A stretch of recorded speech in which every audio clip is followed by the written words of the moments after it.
ಪ್ರೀತಿಯ ವಿದ್ಯಾರ್ಥಿಗಳೇ, ಈ ದಿನ ನಾವು ಎರಡನೇ ಘಟಕ ಅಂದರೆ ಸೆಕೆಂಡ್ ಯೂನಿಟ್ ವೈಯಕ್ತಿಕ ಭಿನ್ನತೆಗಳು ಅದರಲ್ಲಿ ಮುಂದುವರೆದ ಮೂರನೇ ಭಾಗಕ್ಕೆ ಹೋಗೋಣ. ಮೂರನೇ ಭಾಗ ಅಂತಂದರೆ ಈಗ ಆಲ್ರೆಡಿ ತಿಳ್ಕೊಂಡಿರ್ತಕ್ಕಂಥ ಮೊದಲ ಎರಡು ಭಾಗಗಳು ಯಾವುದು ಅಂತ ನೋಡೋದಾದರೆ, ಮೊದಲನೇ ಭಾಗದಲ್ಲಿ ನಾವು ವೈಯಕ್ತಿಕ ಭಿನ್ನತೆಗಳು ಎಂದರೇನು ಮತ್ತು ವೈಯಕ್ತಿಕ ಭಿನ್ನತೆಯ ಕ್ಷೇತ್ರಗಳು, ಅದರಲ್ಲಿ ಪ್ರಮುಖವಾಗಿರ್ತಕ್ಕಂಥ 10 ಕ್ಷೇತ್ರಗಳ ಬಗ್ಗೆ ವಿವರವಾಗಿ ತಿಳ್ಕೊಂಡಿದ್ವಿ. ಅದಾದ ನಂತರ ಬುದ್ಧಿಶಕ್ತಿ ಬಗ್ಗೆ ಎರಡನೇ ಭಾಗವಾಗಿ ತಿಳ್ಕೊಂಡಿದ್ವಿ. ಅಂದರೆ ಬುದ್ಧಿಶಕ್ತಿ ಅಂದರೆ ಏನು, ನಂತರ ಬುದ್ಧಿಶಕ್ತಿಗೆ ಸಂಬಂಧಪಟ್ಟಂತೆ ಇರತಕ್ಕಂಥ ಇನ್ನಿತರೆ 2 ವಿಷಯಗಳು. ಅದ್ಯಾವುದು ಅಂತ ಹೇಳಿದ್ರೆ, ಒಂದು ಮಾನಸಿಕ ವಯಸ್ಸು, ಮತ್ತೊಂದು IQ ಕಂಡುಹಿಡಿತಕ್ಕಂಥದ್ದು. IQ ಅಂತಂದ್ರೆ ಬುದ್ಧಿಲಬ್ಧ ಅಥವಾ ಅದಕ್ಕೆ ಬುದ್ಧಿಶಕ್ತಿಯ ಸೂಚ್ಯಾಂಕ ಅಂತ ಹೇಳಿ ಹೇಳ್ತೇವೆ. ಓಕೆ, ಸೊ ಲಾಸ್ಟ್ ಕ್ಲಾಸಲ್ಲಿ ನಾನು ನಿಮಗೆ ಹೇಳಿದ್ದೆ, ನೆಕ್ಸ್ಟ್ ಕ್ಲಾಸ್ ನಾವು ಬುದ್ಧಿಶಕ್ತಿಯ ಪ್ರಕಾರಗಳ ಬಗ್ಗೆ ತಿಳ್ಕೊಳ್ಳೋಣ ಅಂತೇಳಿ.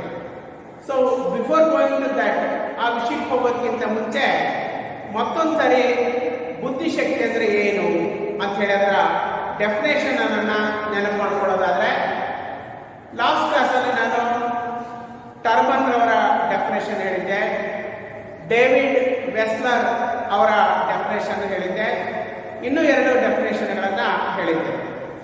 ಸೊ ಬುದ್ಧಿಶಕ್ತಿ ಅಂದರೆ ಶೀಘ್ರವಾಗಿ ಗ್ರಹಿಸುವುದೇ ಬುದ್ಧಿಶಕ್ತಿ ಅಂತ ಹೇಳಿದ್ವಿ. ನಂತರ ಡೇವಿಡ್ ವೆಸ್ಲರ್ ಬಹಳ ಒಳ್ಳೆ ಡೆಫಿನೇಷನ್ ಅನ್ನ ಕೊಟ್ಟಿದ್ದಾರೆ. ಏನಂತಂದ್ರೆ, ಯಾವುದೇ ಒಬ್ಬ ವ್ಯಕ್ತಿ ಉದ್ದೇಶಪೂರ್ವಕವಾಗಿ ವರ್ತಿಸಲು, ಯಾವುದೇ ಒಬ್ಬ ವ್ಯಕ್ತಿ ಉದ್ದೇಶಪೂರ್ವಕವಾಗಿ ವರ್ತಿಸಲು, ಹಾಗೆ ತರ್ಕಬದ್ಧವಾಗಿ ಆಲೋಚಿಸಲು ಮತ್ತು ತನ್ನ ಸುತ್ತಲಿನ ಪರಿಸರದೊಂದಿಗೆ ಸಮರ್ಪಕವಾದ ಹೊಂದಾಣಿಕೆ ಮಾಡಿಕೊಳ್ಳಲು ನೆರವಾಗುವಂತಹ ಒಟ್ಟು ಸಾಮರ್ಥ್ಯವೇ ಬುದ್ಧಿಶಕ್ತಿ ಅಂತೇಳಿ. ಸೊ ಇದು ಬುದ್ಧಿಶಕ್ತಿ ಎಂದರೇನು ಅಂತೇಳಿ. ಇನ್ನು ಈ ಬುದ್ಧಿಶಕ್ತಿಯ ಸ್ವರೂಪದ ಬಗ್ಗೆ ಹೇಳೋದಾದ್ರೆ, ಬುದ್ಧಿಶಕ್ತಿ ಅನ್ನೋದು ಎಲ್ಲರಲ್ಲೂ ಇರುತ್ತೆ, ಆದರೆ ಏಕಪ್ರಕಾರವಾಗಿ ಇರುವುದಿಲ್ಲ ಅಂತ ಹೇಳಿ ಮನೋವಿಜ್ಞಾನಿಗಳು ಸಂಶೋಧನೆಗಳ ಮುಖಾಂತರ ಕಂಡುಹಿಡಿದಿದ್ದಾರೆ. ಕೆಲವರಲ್ಲಿ ಅತಿ ಹೆಚ್ಚು ಬುದ್ಧಿಶಕ್ತಿ ಇರುತ್ತೆ, ಇನ್ನು ಕೆಲವರಲ್ಲಿ ಸಾಮಾನ್ಯ ಕಡಿಮೆ ಮಟ್ಟದ ಬುದ್ಧಿಶಕ್ತಿ ಇರುತ್ತೆ, ಇನ್ನು ಸರಾಸರಿ ಮಟ್ಟದ ಬುದ್ಧಿಶಕ್ತಿ ಹೆಚ್ಚು ಜನರಲ್ಲಿ ಕಂಡುಬರುತ್ತೆ ಅಂತ ಹೇಳಿದ್ವಿ. ಓಕೆ, ನೆಕ್ಸ್ಟ್ ಇವತ್ತಿನ ಟಾಪಿಕ್ ವಿಷಯ ಅಂತಂದ್ರೆ ಬುದ್ಧಿಶಕ್ತಿ ಪರೀಕ್ಷೆ ಅಂತೇಳಿ. ಸೊ ಇದರಲ್ಲಿ 2 ವರ್ಡ್ಸ್ ಇದೆ, ಬುದ್ಧಿಶಕ್ತಿ ಪರೀಕ್ಷೆ ಅಂತ. ಇದು ನಿಮಗೆ ಬಹಳಷ್ಟು ಫೆಮಿಲಿಯರ್ ಇರ್ತಕ್ಕಂಥ ವರ್ಡ್, ಪರೀಕ್ಷೆ ಅನ್ನೋದು. ಯಾಕಂದ್ರೆ ಕಾಲೇಜಿಗೆ ಅಥವಾ ಶಾಲೆಗಳಿಗೆ ಸೇರಿದ ಮೇಲೆ ಸಾಕಷ್ಟು ಪರೀಕ್ಷೆಗಳನ್ನ ಬರೀತಾ ಇರ್ತೀರ.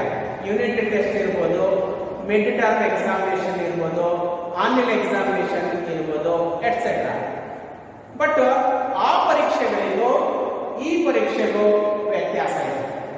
ನೀವೇನು ಪರೀಕ್ಷೆಗಳನ್ನು ಬರೀತೀರಲ್ಲ, ಅದು ಬುದ್ಧಿಶಕ್ತಿ ಪರೀಕ್ಷೆಗಳು ಅಲ್ಲ. ಸರ್, ಹಾಗಾದ್ರೆ ಆ unit test, mid term examination, ನಂತರ ಆನ್ಯುವಲ್ ಎಕ್ಸಾಮಿನೇಷನ್ ಅವು ಯಾವ ತರಹದ ಪರೀಕ್ಷೆಗಳು ಅಂತ ಹೇಳೋದಾದ್ರೆ, ಅವುಗಳನ್ನು ನಾವು ಅಚೀವ್ಮೆಂಟ್ ಟೆಸ್ಟ್ ಅಂತ ಹೇಳ್ತೀವಿ. ಅಂದ್ರೆ ಸಾಧನೆ ಪರೀಕ್ಷೆಗಳು. ಒಬ್ಬ ವಿದ್ಯಾರ್ಥಿ ಒಂದು ವಿಷಯವನ್ನ ಎಷ್ಟರ ಮಟ್ಟಿಗೆ ಅರ್ಥೈಸಿಕೊಂಡಿದ್ದಾರೆ ಅಂತ ಹೇಳಿ ತಿಳಿಯಲು ನೆರವಾಗುವಂತಹ ಪರೀಕ್ಷೆಗಳಿಗೆ ಸಾಧನೆ ಪರೀಕ್ಷೆಗಳು ಅಂತ ಹೇಳ್ತಾರೆ. ಬಟ್ ಇಲ್ಲಿ ಇರ್ತಕ್ಕಂಥದ್ದು ಬುದ್ಧಿಶಕ್ತಿ ಪರೀಕ್ಷೆ. ಸೊ ಮೊದಲನೇದಾಗಿ ನಾವು ಅದರ ಡೆಫಿನೇಷನ್ಗೆ ಹೋಗೋಣ, ಅದರ ಅರ್ಥವನ್ನ ತಿಳಿಯೋಣ. ಅಂದ್ರೆ ಬುದ್ಧಿಶಕ್ತಿ ಪರೀಕ್ಷೆ ಅಂದ್ರೆ ಏನು ಅಂತೇಳಿ. ಬುದ್ಧಿಶಕ್ತಿ ಪರೀಕ್ಷೆ ಅನ್ನೋದು ಪರೀಕ್ಷೆಯ ಪ್ರಕಾರಗಳಲ್ಲಿ ಒಂದಾಗಿದ್ದು ಒಬ್ಬ ವ್ಯಕ್ತಿಯಲ್ಲಿ ಅಥವಾ ಒಂದು ಮಗುವಿನಲ್ಲಿ ಬುದ್ಧಿಶಕ್ತಿ ಎಷ್ಟಿದೆ ಅಂತೇಳಿ ತಿಳಿಯಲು ನೆರವಾಗುವಂತಹ ಪರೀಕ್ಷೆ ಇದಾಗಿದೆ. ಸೊ ಫಸ್ಟ್ ಡೆಫಿನೇಷನ್ ಅನ್ನ ನಾವು ಆ ತರ ಹೇಳಬಹುದು. ಬುದ್ಧಿಶಕ್ತಿ ಪರೀಕ್ಷೆ ಎನ್ನುವುದು ಪರೀಕ್ಷೆಯ ಪ್ರಕಾರಗಳಲ್ಲಿ ಒಂದಾಗಿದೆ. ಯಾವುದೇ ಒಬ್ಬ ವ್ಯಕ್ತಿ ಅಥವಾ ಒಂದು ಮಗುವಿನಲ್ಲಿ ಬುದ್ಧಿಶಕ್ತಿ ಎಷ್ಟಿದೆ ಅಂತೇಳಿ ತಿಳಿಯಲು ನೆರವಾಗುವಂತಹ ಪರೀಕ್ಷೆಗೆ ಬುದ್ಧಿಶಕ್ತಿ ಪರೀಕ್ಷೆ. ನೆಕ್ಸ್ಟ್ ಇನ್ನೊಂದು ಡೆಫಿನೇಷನ್, ಬುದ್ಧಿಶಕ್ತಿ ಪರೀಕ್ಷೆ ಎಂದರೇನು ಅಂತ ತಿಳ್ಕೊಳ್ಳೋದಾದ್ರೆ, ಒಂದು ಮಗು ಇರಬಹುದು ಅಥವಾ ಒಬ್ಬ ವ್ಯಕ್ತಿ ಇರಬಹುದು, ಅವರ ಬೌದ್ಧಿಕ ಸಾಮರ್ಥ್ಯವನ್ನ, ಒಂದು ಮಗು ಇರಬಹುದು ಅಥವಾ ಒಬ್ಬ ವ್ಯಕ್ತಿ ಇರಬಹುದು, ಅವರ ಬೌದ್ಧಿಕ ಸಾಮರ್ಥ್ಯವನ್ನ ತಿಳಿಯುವಂತಹ ಒಂದು ಪರೀಕ್ಷೆಗೆ ಏನಂತ ಹೇಳ್ತಾರೆ ಅಂದ್ರೆ ಬುದ್ಧಿಶಕ್ತಿ ಪರೀಕ್ಷೆ ಅಂತ ಹೇಳಿ ಹೇಳ್ತಾರೆ. ಸೊ ಇದು ಬುದ್ಧಿಶಕ್ತಿ ಪರೀಕ್ಷೆ ಎಂದರೇನು ಅಂತ ಹೇಳಿ. ಇನ್ನೂ ಒಂದು ಡೆಫಿನೇಷನ್ ಹೇಳ್ಬೋದು, ಬುದ್ಧಿಶಕ್ತಿ ಪರೀಕ್ಷೆ ಅಂದ್ರೆ ಏನು ಅಂತ ಹೇಳಿ. ಥರ್ಡ್ ಡೆಫಿನೇಷನ್, ಒಂದು ಪರೀಕ್ಷೆಯನ್ನ ಕೈಗೊಂಡು ಅಥವಾ ಒಂದು ಮಗು ಇಲ್ಲವೇ ಒಬ್ಬ ವ್ಯಕ್ತಿಯನ್ನ ಒಂದು ಪರೀಕ್ಷೆಗೆ ಒಳಪಡಿಸಿ ಅವರ ಬುದ್ಧಿಮಟ್ಟವನ್ನು ತಿಳಿಯಲು ಸಾಧ್ಯವಾದರೆ ಅಂತಹ ಪರೀಕ್ಷೆಗೆ ಏನಂತ ಹೇಳ್ತಾರೆ ಅಂದ್ರೆ ಬುದ್ಧಿಶಕ್ತಿ ಪರೀಕ್ಷೆ ಅಂತೇಳಿ ಹೇಳ್ತಾರೆ. ಸೊ ಇದು ಬುದ್ಧಿಶಕ್ತಿ ಪರೀಕ್ಷೆ ಎಂದರೇನು ಅಂತ ಬಹುಶಃ ಸರಳವಾಗಿದೆ, ಅರ್ಥ ಮಾಡ್ಕೊಂಡಿದ್ದೀರಾ ಅಂತೇಳಿ ಹೇಳ್ತಾರೆ. ಅದರಲ್ಲಿನೇ ಉತ್ತರ ಇದೆ, ಬುದ್ಧಿಶಕ್ತಿ ಪರೀಕ್ಷೆ ಅಂತ ಹೇಳಿ. ಅಂದ್ರೆ ಒಂದು ಪರೀಕ್ಷೆಯ ಉದ್ದೇಶ ಒಬ್ಬ ವ್ಯಕ್ತಿಯ ಬುದ್ಧಿಶಕ್ತಿಯನ್ನ ತಿಳಿಯುವುದಾಗಿದ್ರೆ ಅದಕ್ಕೆ ಏನಂತ ಹೇಳ್ತಾರೆ ಅಂದ್ರೆ ಬುದ್ಧಿಶಕ್ತಿ ಪರೀಕ್ಷೆ ಅಂತ ಹೇಳಿ ಹೇಳ್ತಾರೆ. ಮನೋವಿಜ್ಞಾನದಲ್ಲಿ ಇದೇ ತರನೇ ಅಭಿಕ್ಷಮತೆ ಅಂತೇಳಿ ಬರ್ತವೆ, ಆಸಕ್ತಿ ಪರೀಕ್ಷೆ ಅಂತೇಳಿ ಕೂಡ ಬರ್ತವೆ. ಓಕೆ, ನೆಕ್ಸ್ಟ್ ನಾವು ಬುದ್ಧಿಶಕ್ತಿಯ ಪರೀಕ್ಷೆಯ ಪ್ರಕಾರಗಳು ಅಂದ್ರೆ ಬುದ್ಧಿಶಕ್ತಿ ಪರೀಕ್ಷೆಯ ವಿಧಗಳ ಬಗ್ಗೆ ನೋಡೋಣ.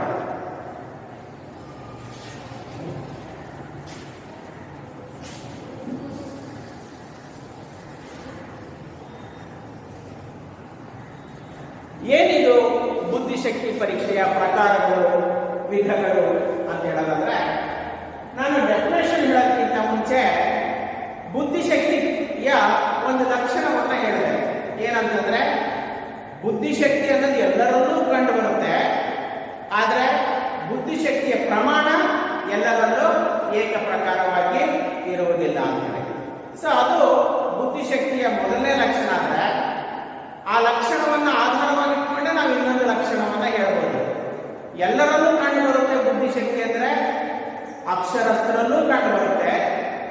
ಅಕ್ಷರಸ್ಥರು ಅಂತಂದ್ರೆ ವಿದ್ಯಾವಂತರಲ್ಲೂ ಬುದ್ಧಿಶಕ್ತಿ ಇರುತ್ತೆ, ಅನಕ್ಷರಸ್ಥರಲ್ಲೂ ಕೂಡ ಬುದ್ಧಿಶಕ್ತಿ ಇರುತ್ತೆ, ಅಂದ್ರೆ ಅವಿದ್ಯಾವಂತರಲ್ಲೂ ಕೂಡ ಬುದ್ಧಿಶಕ್ತಿ ಇರುತ್ತೆ. ಹಾಗಾದ್ರೆ ಎಲ್ಲಾ ತರಹದ ಜನರಲ್ಲಿ ಇರ್ತಕ್ಕಂಥ ಬುದ್ಧಿಶಕ್ತಿಯನ್ನ ಒಂದೇ ರೀತಿಯ ಪರೀಕ್ಷೆಯಿಂದ ಪರೀಕ್ಷಿಸೋದಕ್ಕೆ ಸಾಧ್ಯ ಇಲ್ಲ.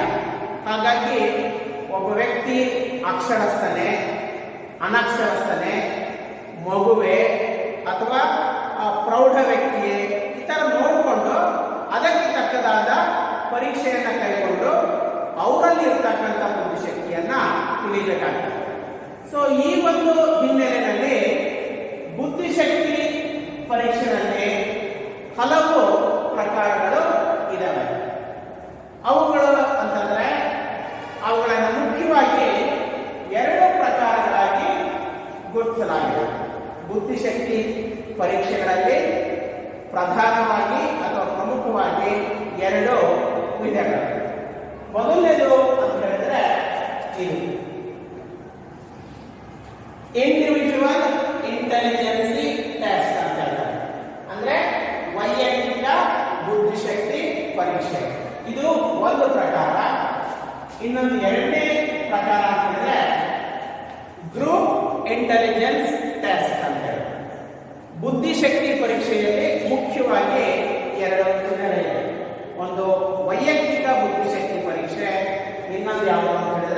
ಸಾಮೂಹಿಕ ಬುದ್ಧಿಶಕ್ತಿ ಪರೀಕ್ಷೆ ಅಂತ. ಈಗ ನಾವು ಅವೆಲ್ಲರ ಅರ್ಥ ತಿಳ್ಕೊಳ್ಳೋಣ. ಏನಂತಂದ್ರೆ ವೈಯಕ್ತಿಕ ಬುದ್ಧಿಶಕ್ತಿ ಪರೀಕ್ಷೆ ಅಂದ್ರೆ ಏನು, ನಂತರ ಸಾಮೂಹಿಕ ಬುದ್ಧಿಶಕ್ತಿ ಪರೀಕ್ಷೆ ಅಂದ್ರೆ ಏನು ಅಂತೇಳಿ ನೋಡೋಣ. ಬಹುಶಃ ಫಸ್ಟ್ ಇದನ್ನ ಅರ್ಥ ಮಾಡ್ಕೊಂಡ್ರೆ ನಂತರ ಸುಲಭವಾಗಿ ನಿಮಗೆ ಅರ್ಥ ಆಗ್ತದೆ. ಇಲ್ಲಿ ನೋಡಿ, ಸಾಮೂಹಿಕ ಬುದ್ಧಿಶಕ್ತಿ ಪರೀಕ್ಷೆ. ಈಗಾಗಲೇ ನಮಗೆ ಬುದ್ಧಿಶಕ್ತಿ ಪರೀಕ್ಷೆ ಅಂದ್ರೆ ಏನು ಅಂತ ಗೊತ್ತಿದೆ. ಆದ್ರೆ ಇಲ್ಲಿರ್ತಕ್ಕಂಥದ್ದು ಯಾವುದು ಅಂತಂದ್ರೆ ಸಾಮೂಹಿಕ ಬುದ್ಧಿಶಕ್ತಿ ಪರೀಕ್ಷೆ. ಸಾಮೂಹಿಕ ಅಂತಂದ್ರೆ ಸಮೂಹ, ಗುಂಪು ಅಂತೇಳಿ ಅರ್ಥ ಬರುತ್ತೆ. ಈಗ ಅದರ ಡೆಫಿನೇಷನ್ ಅನ್ನ ನೋಡೋಣ. ಸಾಮೂಹಿಕ ಬುದ್ಧಿಶಕ್ತಿ ಪರೀಕ್ಷೆ ಅಂದ್ರೆ ಅದರ ಅರ್ಥ ಏಕಕಾಲಕ್ಕೆ ಅಂದ್ರೆ ಒಂದು ನಿರ್ದಿಷ್ಟ ಸಮಯದಲ್ಲಿ ಹಲವಾರು ವ್ಯಕ್ತಿಗಳ ಬುದ್ಧಿಶಕ್ತಿಯನ್ನು ತಿಳಿಯಲು ನೆರವಾಗುವಂತಹ ಪರೀಕ್ಷೆಗಳಿಗೆ ಸಾಮೂಹಿಕ ಬುದ್ಧಿಶಕ್ತಿ ಪರೀಕ್ಷೆ ಅಂತೇಳಿ ಹೇಳ್ತಾರೆ. ಅದರ ಅರ್ಥ ಅಟ್ ಎ ಟೈಮ್ ಅಥವಾ ಏಕಕಾಲಕ್ಕೆ ಒಂದು ಗುಂಪಿನಲ್ಲಿ ಇರ್ತಕ್ಕಂಥ, ಸಾಮೂಹಿಕ ಅಂದ್ರೆ ಸಮೂಹ, ಏಕಕಾಲಕ್ಕೆ ಅಥವಾ ಒಂದು ನಿರ್ದಿಷ್ಟ ಸಮಯದಲ್ಲಿ ಒಂದು ಗುಂಪಿನಲ್ಲಿರ್ತಕ್ಕಂಥ ಎಲ್ಲಾ ವ್ಯಕ್ತಿಗಳ ಬುದ್ಧಿಶಕ್ತಿಯನ್ನ ತಿಳಿಯಲು ನೆರವಾಗುವಂತಹ ಪರೀಕ್ಷೆಗಳಿಗೆ ಸಾಮೂಹಿಕ ಬುದ್ಧಿಶಕ್ತಿ ಪರೀಕ್ಷೆ ಅಂತ ಹೇಳ್ತಾರೆ. ಈಗ ಅದು ನಿಮಗೆ ಸುಲಭವಾಗಿ ಅರ್ಥ ಆಗ್ತದೆ. ವೈಯಕ್ತಿಕ ಬುದ್ಧಿಶಕ್ತಿ ಪರೀಕ್ಷೆ ಅಂತ ಇಲ್ಲಿ ಒಂದು ನಿರ್ದಿಷ್ಟ ಸಮಯದಲ್ಲಿ ಅಥವಾ ಏಕಕಾಲಕ್ಕೆ ಒಂದು ಗುಂಪಿನಲ್ಲಿರ್ತಕ್ಕಂಥ ಎಲ್ಲಾ ವ್ಯಕ್ತಿಗಳ ಬುದ್ಧಿಶಕ್ತಿಯನ್ನು ತಿಳಿಬಹುದು. ಆದರೆ ಇಲ್ಲಿ ಹಾಗಲ್ಲ. ಏಕಕಾಲಕ್ಕೆ ಅಂದ್ರೆ ಒಂದು ನಿರ್ದಿಷ್ಟ ಸಮಯದಲ್ಲಿ ಕೇವಲ ಒಬ್ಬ ವ್ಯಕ್ತಿಯ ಬುದ್ಧಿಶಕ್ತಿಯನ್ನು ಮಾತ್ರ ತಿಳಿಯಲು ನೆರವಾಗುವಂತಹ ಪರೀಕ್ಷೆಗೆ ವೈಯಕ್ತಿಕ ಬುದ್ಧಿಶಕ್ತಿ ಪರೀಕ್ಷೆ ಅಂತ ಹೇಳ್ತಾರೆ.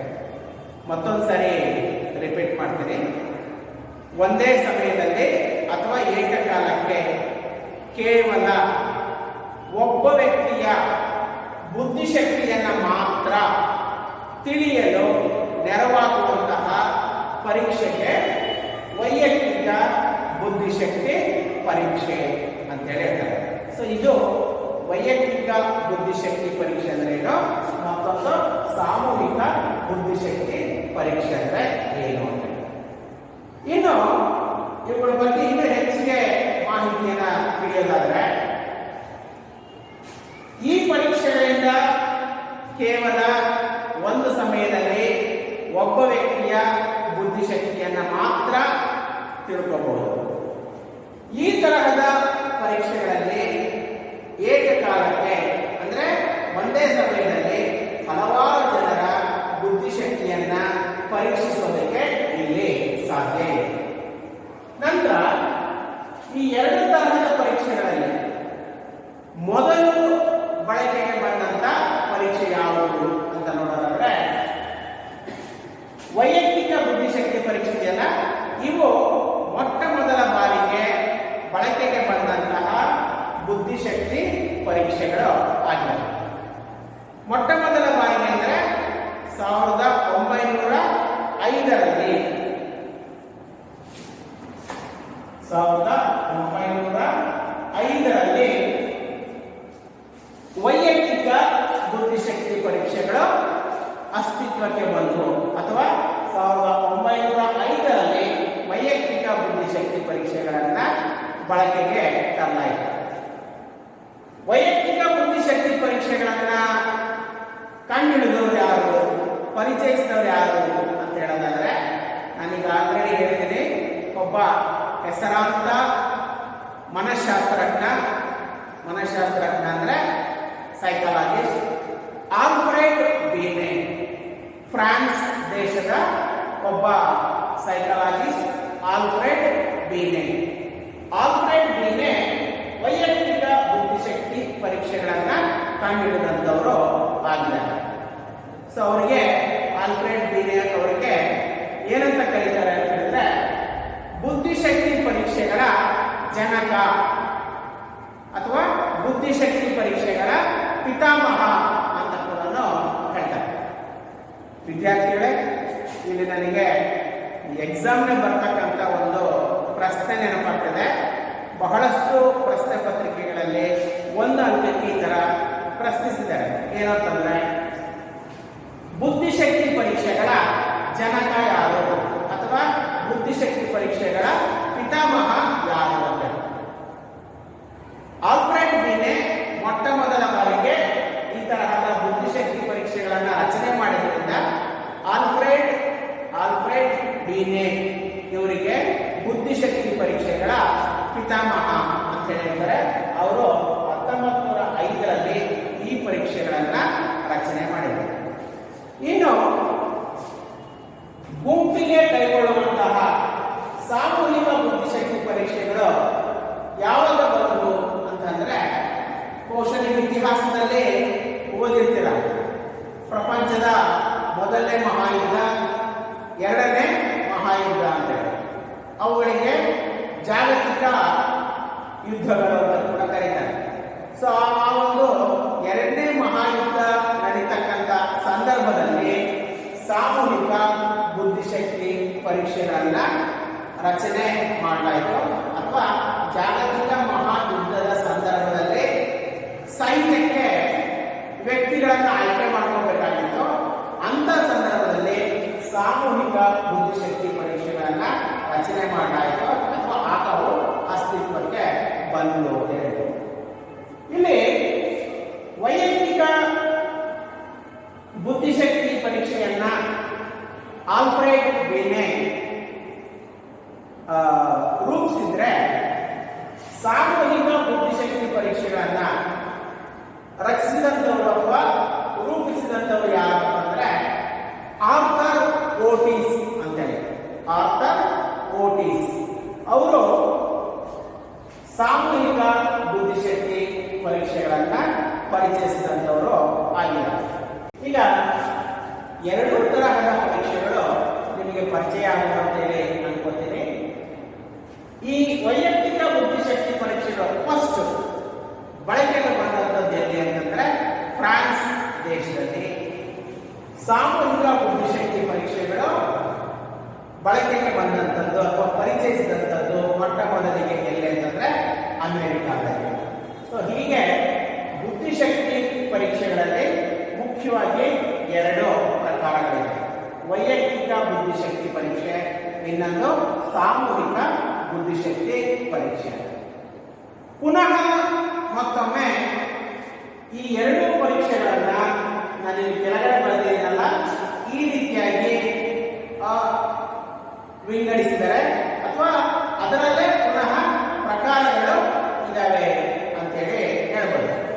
ಅವುಗಳು ಅಂತಂದ್ರೆ ವೈಯಕ್ತಿಕ ಶಾಬ್ದಿಕ ಬುದ್ಧಿಶಕ್ತಿ ಪರೀಕ್ಷೆ, ವೈಯಕ್ತಿಕ ಅಶಾಬ್ದಿಕ ಬುದ್ಧಿಶಕ್ತಿ ಪರೀಕ್ಷೆ, ಇನ್ನೊಂದು ಕಾರ್ಯನಿರ್ವಹಣಾ ಬುದ್ಧಿಶಕ್ತಿ ಪರೀಕ್ಷೆ ಅಂತ. ಇಲ್ಲಿ ಎರಡು ವರ್ಡ್ಸ್ ಬಂದಿದೆ, ಅರ್ಥ ಮಾಡ್ಕೊಳ್ತೀರಾ ಅನ್ಕೋತೀನಿ. ಶಾಬ್ದಿಕ ಅಂದ್ರೆ ಇದಕ್ಕೆ ವರ್ಬಲ್ ಟೆಸ್ಟ್ ಅಂತ ಹೇಳಿ, ಶಾಬ್ದಿಕ ಪರೀಕ್ಷೆ ವರ್ಬಲ್ ಟೆಸ್ಟ್. ಅಶಾಬ್ದಿಕ ಪರೀಕ್ಷೆ ನಾನ್ ವರ್ಬಲ್ ಟೆಸ್ಟ್ ಅಂತ. ಶಾಬ್ದಿಕ ಪರೀಕ್ಷೆ ಅಂದ್ರೆ ಬಹಳ ವೆರಿ ಈಸಿ ಇದೆ, ಬಹಳ ಸಿಂಪಲ್ ಇದೆ. ಏನಪ್ಪಾ ಅಂದ್ರೆ ಇಲ್ಲಿ ಭಾಷೆಯ ಬಳಕೆ ಆಗುತ್ತೆ, ವಾಕ್ಯಗಳು ಇರುತ್ತೆ, ಅಕ್ಷರಗಳು ಇರ್ತವೆ, ಪದಗಳ ರಚನೆ ಇರುತ್ತೆ. ಅಂದ್ರೆ ಹೀಗೆ ಭಾಷೆ ಇರ್ಬೋದು, ಬರವಣಿಗೆ ಇರ್ಬೋದು, ಇಂಥವುಗಳ ಬಳಕೆ ಇಲ್ಲಿರುತ್ತೆ ಶಾಬ್ದಿಕ ಅನ್ನೋ ಕಡೆ. ಅಶಾಬ್ದಿಕ ಅನ್ನೋ ಕಡೆ ಭಾಷೆಯ ಬಳಕೆ ಇರೋದಿಲ್ಲ, ಬದಲಾಗಿ ಚಿತ್ರಗಳಿರ್ತವೆ, ಚಿಹ್ನೆಗಳು ಇರ್ತವೆ, ಸಂಕೇತಾಕ್ಷರಗಳು ಇರ್ತವೆ. ಅಂದ್ರೆ ಭಾಷೆಯ ಬದಲಾಗಿ ಯಾವುಗಳನ್ನ ಬಳಕೆ ಮಾಡ್ಕೊಳ್ತಾರೆ ಅಂದ್ರೆ ಚಿಹ್ನೆ ಇರ್ಬೋದು, ಚಿತ್ರಗಳಿರ್ಬೋದು, ಸಂಕೇತಗಳು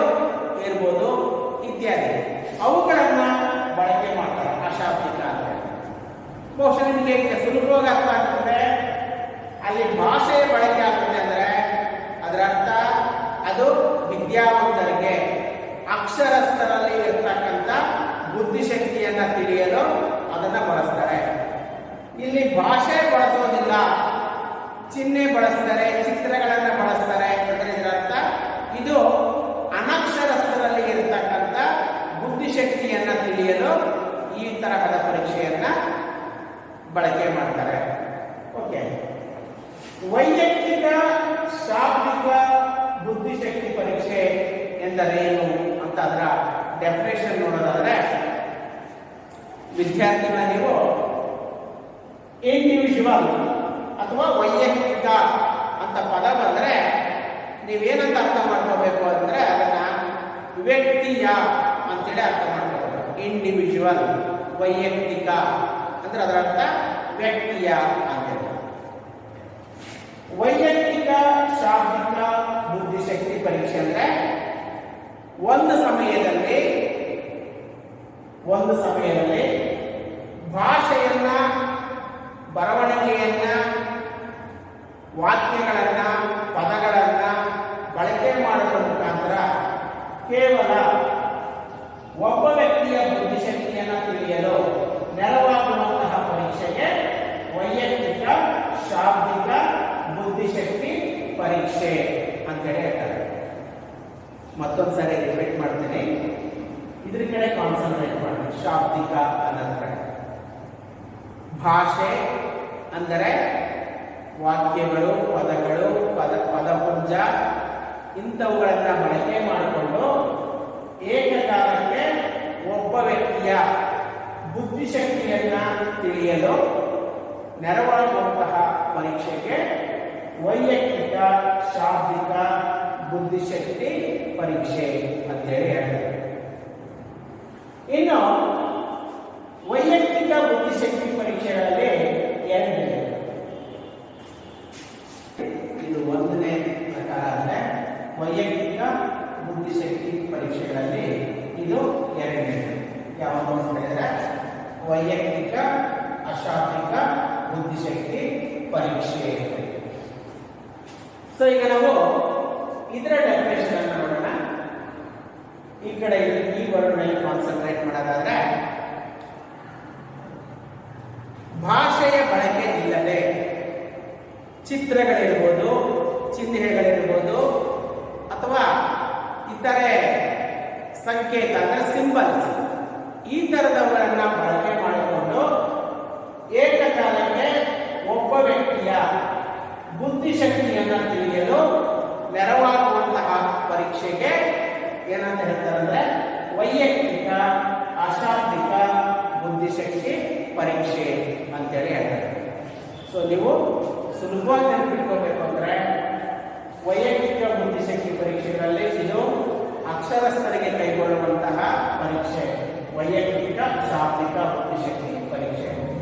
ಇದು ಅನಕ್ಷರಸ್ಥರಲ್ಲಿ ಇರ್ತಕ್ಕಂಥ ಮತ್ತೆ ಒಂದು ಸಮಯದಲ್ಲಿ ಒಬ್ಬ ವ್ಯಕ್ತಿಯನ್ನ ಮಾತ್ರ ಬುದ್ಧಿಶಕ್ತಿ ತಿಳಿಯಲು ಕೈಗೊಳ್ಳುವಂತಹ ಪರೀಕ್ಷೆ, ಅದನ್ನೇ ವೈಯಕ್ತಿಕ ಅಶಾಬ್ದಿಕ ಬುದ್ಧಿಶಕ್ತಿ ಪರೀಕ್ಷೆ.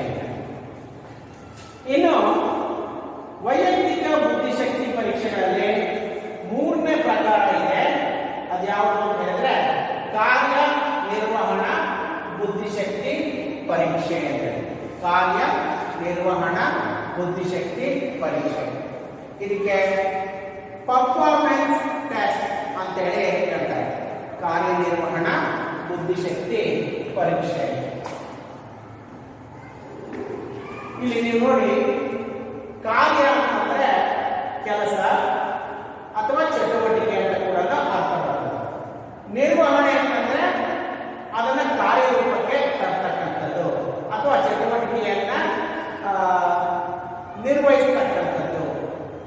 ಆ ರೂಪದಲ್ಲಿ ಇರತಕ್ಕಂಥ ಬುದ್ಧಿಶಕ್ತಿ ಪರೀಕ್ಷೆನೇ ಕಾರ್ಯನಿರ್ವಹಣಾ ಬುದ್ಧಿಶಕ್ತಿ ಪರೀಕ್ಷೆ. ಈಗ ನಾವು ಅದರ ಡೆಫಿನೇಷನ್ ಅನ್ನ ನೋಡೋಣ. ಯಾವುದು ಕಾರ್ಯನಿರ್ವಹಣಾ ಬುದ್ಧಿಶಕ್ತಿ ಪರೀಕ್ಷೆ ಎಂದರೇನು ಅಂತ, ಏನದು, ಅದರ ಅರ್ಥ ಏನು ಅಂತ ನೋಡೋದಾದ್ರೆ, ಯಾರ ಬುದ್ಧಿಶಕ್ತಿಯನ್ನ ತಿಳಿಯಬೇಕಾಗಿದೆಯೋ, ಯಾರ ಬುದ್ಧಿಶಕ್ತಿಯನ್ನ ತಿಳಿಯಬೇಕಾಗಿದೆಯೋ, ಅದು ಒಂದು ಮಗು ಇರ್ಬೋದು, ಒಬ್ಬ ವ್ಯಕ್ತಿ ಇರ್ಬೋದು, ಆ ವ್ಯಕ್ತಿ ಅಕ್ಷರಸ್ಥನಾದ ಇರ್ಬೋದು ಅಥವಾ ವ್ಯಕ್ತಿ ಅನಕ್ಷರಸ್ಥನಾದ್ರೂ ಆಗಿರ್ಬೋದು. ಯಾರ ಬುದ್ಧಿಶಕ್ತಿಯನ್ನ ತಿಳಿಯಬೇಕಾಗಿದೆಯೋ ಅವರನ್ನ ಒಂದು ಕೆಲಸಕ್ಕೆ ನಿಯೋಜನೆ ಮಾಡ್ತಕ್ಕಂಥದ್ದು, ಒಂದು ಕೆಲಸ ನಿರ್ವಹಿಸುವಂತೆ ಮಾಡ್ತಕ್ಕಂಥದ್ದು, ಅಥವಾ ಅವ್ರಿಗೊಂದು ಚಟುವಟಿಕೆಯನ್ನ ಕೊಡೋದು. ಆ ಚಟುವಟಿಕೆಯನ್ನು ಎಷ್ಟರ ಮಟ್ಟಿಗೆ ಅವರು ನಿರ್ವಹಿಸುತ್ತಾರೆ, ಕಾರ್ಯರೂಪಕ್ಕೆ ತರ್ತಾರೆ ಅನ್ನೋದ ಆಧಾರದ ಮೇಲೆ ಅವರ ಬುದ್ಧಿಶಕ್ತಿಯನ್ನ ಅಸೆಸ್ ಮಾಡಲಾಗುತ್ತೆ, ಅಂದ್ರೆ ಬೆಲೆ ಕಟ್ಟಲಾಗುತ್ತೆ. ಆ ತರಹದ ಪರೀಕ್ಷೆಗೆ ಕಾರ್ಯನಿರ್ವಹಣಾ ಬುದ್ಧಿಶಕ್ತಿ ಪರೀಕ್ಷೆ ಅಂತೇಳಿ ಹೇಳ್ತಾರೆ. ಸಾಮಾನ್ಯವಾಗಿ ಒಂದು ವಿಷಯದ ಬಗ್ಗೆ ಯಾರಿಗ ಅನುಭವ ಇರ್ತದೆ ಅಥವಾ ಯಾರಿಗ ಒಳ್ಳೆ ಸ್ಕಿಲ್ ಇರ್ತದೆ, ಕೌಶಲ್ಯಗಳಿರ್ತದೆ, ಅಥವಾ ಯಾರು ತರಬೇತಿಯನ್ನ ಪಡೆದಿರ್ತಾರೆ, ನಾವೇನು ಟ್ರೈನ್ಡ್ ಪರ್ಸನ್ ಅಂತ ಹೇಳ್ತೀವಲ್ಲ, ತರಬೇತಿಯನ್ನ ಪಡೆದಿರ್ತಾರೆ, ಅಂಥವರು ಒಂದು ಚಟುವಟಿಕೆಯನ್ನ ಅತ್ಯಂತ ಬೇಗನೆ ಮಾಡ್ತಾರೆ, ಅಂದ್ರೆ ಕಡಿಮೆ ಸಮಯದಲ್ಲಿ ಮಾಡ್ತಾರೆ, ಪರಿಣಾಮಕಾರಿಯಾಗಿ ಮಾಡ್ತಾರೆ, ಕಡಿಮೆ ಖರ್ಚಿನಲ್ಲೂ ಕೂಡ ಮಾಡ್ತಾರೆ. ಅದು ಅವರಲ್ಲಿರ್ತಕ್ಕಂಥ ಬುದ್ಧಿಶಕ್ತಿಯನ್ನ ಸೂಚಿಸುತ್ತೆ. ಓಕೆ, ಹೀಗೆ ಬುದ್ಧಿಶಕ್ತಿ ಪರೀಕ್ಷೆಗಳಲ್ಲಿ ಏನು ಮೊದಲನೇ ಪ್ರಕಾರ ಇದೆಯಲ್ಲ, ಯಾವುದು ವೈಯಕ್ತಿಕ ಬುದ್ಧಿಶಕ್ತಿ ಪರೀಕ್ಷೆ, ಅದರಲ್ಲಿ ಪುನಃ ಇತರ 3 ಪ್ರಕಾರಗಳಿದ್ದಾವೆ. ವೈಯಕ್ತಿಕ ಶಾಬ್ದಿಕ ಬುದ್ಧಿಶಕ್ತಿ ಪರೀಕ್ಷೆ, ವೈಯಕ್ತಿಕ ಅಶಾಬ್ದಿಕ ಬುದ್ಧಿಶಕ್ತಿ ಪರೀಕ್ಷೆ, ಮೂರನೇದಾಗಿ ಕಾರ್ಯನಿರ್ವಹಣಾ ಬುದ್ಧಿಶಕ್ತಿ ಪರೀಕ್ಷೆ ಅಂತ. ಓಕೆ, ನಾನು ಪ್ರತಿಯೊಂದು ಕೆಳಗಡೆ ಉದಾಹರಣೆ ಅಂತೇಳಿ ಬರ್ತಿದ್ದೀನಿ. ಅಂದ್ರೆ ಪ್ರತಿಯೊಂದು ಪ್ರಕಾರದ ಪರೀಕ್ಷೆಗಳಿಗೂ ಈಗಾಗಲೇ ಸಿದ್ಧಪಡಿಸಿದಂತಹ ಕೆಲವೊಂದು ಪರೀಕ್ಷೆಗಳಿದ್ದಾವೆ. ಅವನ್ನ ನಾವೇ ರಚನೆ ಮಾಡ್ಕೋಬಹುದು ಆ ಪರೀಕ್ಷೆಗಳನ್ನ, ಅಥವಾ ಸಿದ್ಧಪಡಿಸಿದಂತ ಸಬ್ಜೆಕ್ಟ್ ಎಕ್ಸ್ಪರ್ಟ್ಸ್ ಅಥವಾ ಕೆಲವೊಂದು ಮನೋವಿಜ್ಞಾನಿಗಳು ಈಗ ಆಲ್ರೆಡಿ ರೂಪಿಸಿರ್ತಕ್ಕಂಥ ಕೆಲವು ಬುದ್ಧಿಶಕ್ತಿ ಪರೀಕ್ಷೆಗಳು ಇದಾವೆ. ಅವುಗಳನ್ನ ಬಳಕೆ ಮಾಡಿಕೊಂಡು ಕೂಡ ನಾವು ಈ ಪರೀಕ್ಷೆಗಳನ್ನ ಕೈಗೊಳ್ಳಲು ಸಾಧ್ಯತೆ ಇದೆ. ಹಾಗಾಗಿ ಅವುಗಳಿಗೆ ಉದಾಹರಣೆ ಅಂತಂದ್ರೆ ವೈಯಕ್ತಿಕ ಶಾಬ್ದಿಕ ಬುದ್ಧಿಶಕ್ತಿ ಪರೀಕ್ಷೆಗೆ ಉದಾಹರಣೆ ಅಂತಂದ್ರೆ ಸ್ಟ್ಯಾನ್ಫೋರ್ಡ್ ಬೀನೆ ಬುದ್ಧಿಶಕ್ತಿ ಪರೀಕ್ಷೆ ಅಂತ. ಸ್ಟ್ಯಾನ್ಫೋರ್ಡ್ ಅನ್ನೋದು ಒಂದು ವಿಶ್ವವಿದ್ಯಾಲಯದ ಹೆಸರು. ಹೇಗೆ ನಮ್ಮ ಧಾರವಾಡದಲ್ಲಿ ಕರ್ನಾಟಕ ವಿಶ್ವವಿದ್ಯಾಲಯ ಅಂತ ಇದೆಯಲ್ಲ, ಅದೇ ತರನೇ ಸ್ಟ್ಯಾನ್ಫೋರ್ಡ್ ಅಂತಕ್ಕಂಥದ್ದು ಒಂದು ಯೂನಿವರ್ಸಿಟಿಯ ಹೆಸರು. ಸ್ಟ್ಯಾನ್ಫೋರ್ಡ್ ಬೀನೆ ಬುದ್ಧಿಶಕ್ತಿ ಪರೀಕ್ಷೆ ಅನ್ನೋದು ಇದಕ್ಕೆ ಉದಾಹರಣೆ. ಇನ್ನು ವೈಯಕ್ತಿಕ ಅಶಾಬ್ದಿಕ ಬುದ್ಧಿಶಕ್ತಿ ಪರೀಕ್ಷೆಗೆ ಉದಾಹರಣೆ ಅಂದ್ರೆ ರೇವನ್ಸ್ ಪ್ರೋಗ್ರೆಸಿವ್ ಮ್ಯಾಟ್ರಿಕ್ಸ್ ಪರೀಕ್ಷೆ ಅಂತ ಹೇಳಿದೆ. ರೇವನ್ಸ್ ಪ್ರೋಗ್ರೆಸಿವ್ ಮ್ಯಾಟ್ರಿಕ್ಸ್ ಪರೀಕ್ಷೆ ಅಂತ ಅಂದ್ರೆ ಈ ಪರೀಕ್ಷೆಯನ್ನ ರೇವನ್ಸ್ ಅನ್ನೋ ವ್ಯಕ್ತಿ ರಚನೆ ಮಾಡಿದ್ರಿಂದ ಅವರು ಅದೇ ಹೆಸರಿನ ಮೇಲೆ ಅದನ್ನ ಇಂಟ್ರೊಡ್ಯೂಸ್ ಮಾಡಿದ್ದಾರೆ. ರೇವನ್ಸ್ ಪ್ರೋಗ್ರೆಸಿವ್ ಮ್ಯಾಟ್ರಿಕ್ಸ್ ಪರೀಕ್ಷೆ ಅಂತ. ಮತ್ತೊಂದು ಕಾರ್ಯನಿರ್ವಹಣಾ ಬುದ್ಧಿಶಕ್ತಿ ಪರೀಕ್ಷೆಗೆ ಉದಾಹರಣೆ ಅಂತಂದ್ರೆ ಭಾಟಿಯಾರವರ ಕ್ರಿಯಾತ್ಮಕ ಬುದ್ಧಿಶಕ್ತಿ ಪರೀಕ್ಷೆ ಅಂತ. ಇದಕ್ಕೆ ಉದಾಹರಣೆ ಭಾಟಿಯಾರವರ ಕ್ರಿಯಾತ್ಮಕ ಬುದ್ಧಿಶಕ್ತಿ ಪರೀಕ್ಷೆ. ಸೊ ಆ ಪರೀಕ್ಷೆಯನ್ನ ರಚನೆ ಮಾಡಿದಂಥವರು ಭಾಟಿಯಾ ಅವರು ಆಗಿದ್ದಾರೆ. ಈಗ ಬುದ್ಧಿಶಕ್ತಿ ಪರೀಕ್ಷೆಯ ಪ್ರಕಾರಗಳಲ್ಲಿ ಎರಡನೇಗೆ ಹೋಗೋಣ. ಸಾಮೂಹಿಕ ಬುದ್ಧಿಶಕ್ತಿ ಪರೀಕ್ಷೆ ಅಂದ್ರೆ ಒಂದು ಸಮಯದಲ್ಲಿ ಒಂದು ಗುಂಪಿನಲ್ಲಿ ಇರತಕ್ಕಂಥ ಎಲ್ಲಾ ವ್ಯಕ್ತಿಗಳ ಬುದ್ಧಿಶಕ್ತಿಯನ್ನ ತಿಳಿಯಲು ನೆರವಾಗುವಂತಹ ಪರೀಕ್ಷೆಗೆ ಸಾಮೂಹಿಕ ಬುದ್ಧಿಶಕ್ತಿ ಪರೀಕ್ಷೆ ಅಂತ ಹೇಳ್ತಾರೆ. ಪುನಃ ಇದರಲ್ಲಿ ನಾವು ಅಲ್ಲಿ ನೋಡಿದ ಹಾಗೆ 2 ಪ್ರಕಾರಗಳನ್ನ ನಾವು ಕಾಣ್ತೀವಿ. ಎರಡು ಪ್ರಕಾರಗಳಂದ್ರೆ ಮೊದಲನೇದು ಶಾಬ್ದಿಕ ಅಂದ್ರೆ ಸಾಮೂಹಿಕ ಶಾಬ್ದಿಕ ಬುದ್ಧಿಶಕ್ತಿ ಪರೀಕ್ಷೆ. ನೆಕ್ಸ್ಟ್ ಎರಡನೇದು ಇದರಲ್ಲಿನೇ ಅಶಾಬ್ದಿಕ ಅಂತ ಹೇಳಿದ್ರು, ಅಂದ್ರೆ ಸಾಮೂಹಿಕ ಅಶಾಬ್ದಿಕ ಬುದ್ಧಿಶಕ್ತಿ ಪರೀಕ್ಷೆ ಅಂತ ಹೇಳಿ. ಸಾಮೂಹಿಕ ಶಾಬ್ದಿಕ ಬುದ್ಧಿಶಕ್ತಿ ಪರೀಕ್ಷೆ ಇದರ ಅರ್ಥವನ್ನು ನೋಡೋದಾದ್ರೆ, ಶಾಬ್ದಿಕ ಗಮನಿಸಿದ್ರೆ ಒಂದು ಭಾಷೆ ಅಥವಾ ಬರವಣಿಗೆಯನ್ನ ಬಳಕೆ ಮಾಡಿಕೊಂಡು ಏಕಕಾಲಕ್ಕೆ ಹಲವಾರು ಜನರ ಅಂದ್ರೆ ಸಮೂಹ ಹಲವಾರು ಜನರ ಬುದ್ಧಿಶಕ್ತಿಯನ್ನ ತಿಳಿಯಲು ನೆರವಾಗುವಂತಹ ಪರೀಕ್ಷೆಗೆ ಸಾಮೂಹಿಕ ಶಾಬ್ದಿಕ ಬುದ್ಧಿಶಕ್ತಿ ಪರೀಕ್ಷೆ ಅಂತ ಹೇಳ್ತಾರೆ. ಅಂದ್ರೆ ಇಲ್ಲಿ ವ್ಯಕ್ತಿಗೆ ಪರಿಚಯ ಇರುವಂತಹ ಭಾಷೆಯನ್ನ ಬಳಕೆ ಮಾಡಲಾಗುತ್ತೆ. ವ್ಯಕ್ತಿಗೆ ಪರಿಚಯ ಇರುವಂತಹ ಭಾಷೆಯನ್ನ ಬಳಕೆ ಮಾಡಲಾಗುತ್ತೆ. ಅಂದ್ರೆ ಭಾಷೆ ಅಂದರೆ ಪದಗಳ ಬಳಕೆ ಇರ್ಬೋದು, ವಾಕ್ಯಗಳ ಬಳಕೆ ಇರ್ಬೋದು, ಪದಪುಂಜಗಳ ಬಳಕೆ ಇರಬಹುದು. ಭಾಷೆಗೆ ಮತ್ತು ಬರವಣಿಗೆಯ ಬಳಕೆಯೊಂದಿಗೆ ಒಂದು ಗುಂಪಿನಲ್ಲಿರ್ತಕ್ಕಂಥ ಹಲವಾರು ಜನರ ಬುದ್ಧಿಶಕ್ತಿಯನ್ನು ತಿಳಿಯಲು ನೆರವಾಗುವಂತಹ ಪರೀಕ್ಷೆಗೆ ಸಾಮೂಹಿಕ ಶಾಬ್ದಿಕ ಬುದ್ಧಿಶಕ್ತಿ ಪರೀಕ್ಷೆ ಅಂತ ಹೇಳ್ತಾರೆ. ಇನ್ನು ಸಾಮೂಹಿಕ ಅಶಾಬ್ದಿಕ ಬುದ್ಧಿಶಕ್ತಿ ಪರೀಕ್ಷೆ ಇಲ್ಲಿ ಭಾಷೆಯ ಬಳಕೆ ಆಗೋದಿಲ್ಲ, ಬದಲಾಗಿ ಚಿತ್ರಗಳು, ಚಿಹ್ನೆಗಳು, ಸಂಕೇತಗಳು ಈ ಮುಂತಾದವುಗಳನ್ನು ಬಳಕೆ ಮಾಡಿಕೊಂಡು ಏಕಕಾಲಕ್ಕೆ ಹಲವಾರು ಜನರ ಅಂದ್ರೆ ಒಂದು ಗುಂಪಿನಲ್ಲಿರ್ತಕ್ಕಂಥ ಬಹಳಷ್ಟು ಜನರ ಬುದ್ಧಿಶಕ್ತಿಯನ್ನ ತಿಳಿಯಲು ಕೈಗೊಳ್ಳುವಂತಹ ಪರೀಕ್ಷೆಗೆ ಸಾಮೂಹಿಕ ಅಶಾಬ್ದಿಕ ಬುದ್ಧಿಶಕ್ತಿ ಪರೀಕ್ಷೆ ಅಂತ ಹೇಳ್ತಾರೆ. ಸೊ ಹೀಗೆ ಬುದ್ಧಿಶಕ್ತಿ ಪರೀಕ್ಷೆಯಲ್ಲಿ ವಿಧಗಳು ಇದ್ದಾವೆ. ಇಲ್ಲಿ ನಾನು ಇದಕ್ಕೆ ಉದಾಹರಣೆಯಾಗಿ ಸ್ಟ್ಯಾನ್ಫೋರ್ಡ್ ಬೀನೆ ಬುದ್ಧಿಶಕ್ತಿ ಪರೀಕ್ಷೆ ಕೊಟ್ಟೆ. ಇದಕ್ಕೆ ರೇವನ್ಸ್ ಪ್ರೋಗ್ರೆಸಿವ್ ಮ್ಯಾಟ್ರಿಕ್ಸ್ ಪರೀಕ್ಷೆ ಉದಾಹರಣೆ ಕೊಟ್ಟೆ. ಇದಕ್ಕೆ ಭಾಟಿಯಾರ್ ಅವರ ಕ್ರಿಯಾತ್ಮಕ ಬುದ್ಧಿಶಕ್ತಿ ಪರೀಕ್ಷೆಯನ್ನು ಉದಾಹರಣೆಯಾಗಿ ಕೊಟ್ಟೆ. ಅದೇ ರೀತಿಯಲ್ಲಿ ಇದಕ್ಕೆ ಉದಾಹರಣೆ ಅಂತಂದ್ರೆ ಆರ್ಮಿ ಆಲ್ಫಾ ಪರೀಕ್ಷೆ. ಆರ್ಮಿ ಆಲ್ಫಾ ಪರೀಕ್ಷೆ ಇದು ಆರ್ಮಿ ಬೀಟಾ ಪರೀಕ್ಷೆ. ಇದಕ್ಕೆ ಉದಾಹರಣೆ. ವಿದ್ಯಾರ್ಥಿಗಳೇ, ಇಲ್ಲಿ ನಾನೇನು ಒಂದೊಂದು ಉದಾಹರಣೆ ಕೊಟ್ಟಿದ್ದೀನಲ್ಲ ಅಷ್ಟೇ ಇದ್ದಾವೆ ಅಂತ ಹೇಳಿ ಇಟ್ಕೊಳ್ಬೇಡಿ. ಜಸ್ಟ್ ನಾನು ಒಂದು ಉದಾಹರಣೆಗಳನ್ನ ಪ್ರತಿಯೊಂದಕ್ಕೂ ಕೊಟ್ಟಿದ್ದೀನಿ. ಅಂದ್ರೆ ಆ ತರಹ ವಿಷಯ ಪರಿಣಿತರು ರೂಪಿಸಿರ್ತಕ್ಕಂಥ ಕೆಲವು ಪರೀಕ್ಷೆಗಳಿದ್ದಾವೆ.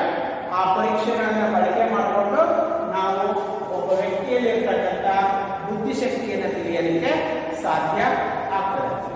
ಅಥವಾ ನಾವೇ ಚೆನ್ನಾಗಿ ಅದರ ಬಗ್ಗೆ ನಾಲೆಡ್ಜ್ ಇದೆ ಅಂತಂದ್ರೆ ನಾವೇ ಸ್ವತಃ ಪರೀಕ್ಷೆಗಳನ್ನ ರಚನೆ ಮಾಡಿಕೊಂಡು ಕೂಡ ಒಬ್ಬ ವ್ಯಕ್ತಿಯ ಬುದ್ಧಿಶಕ್ತಿಯನ್ನ ತಿಳಿಯಬಹುದಾಗಿದೆ. ಸೊ ಇದು ಬುದ್ಧಿಶಕ್ತಿ ಪರೀಕ್ಷೆಯ ಪ್ರಕಾರ. ಇಲ್ಲಿ ನಾನು ಇಬ್ಬರು ಹೆಸರು ಹೇಳಿದ್ರೆ ಚೆನ್ನಾಗಿ ನೆನಪಿಟ್ಟಿರಬೇಕು.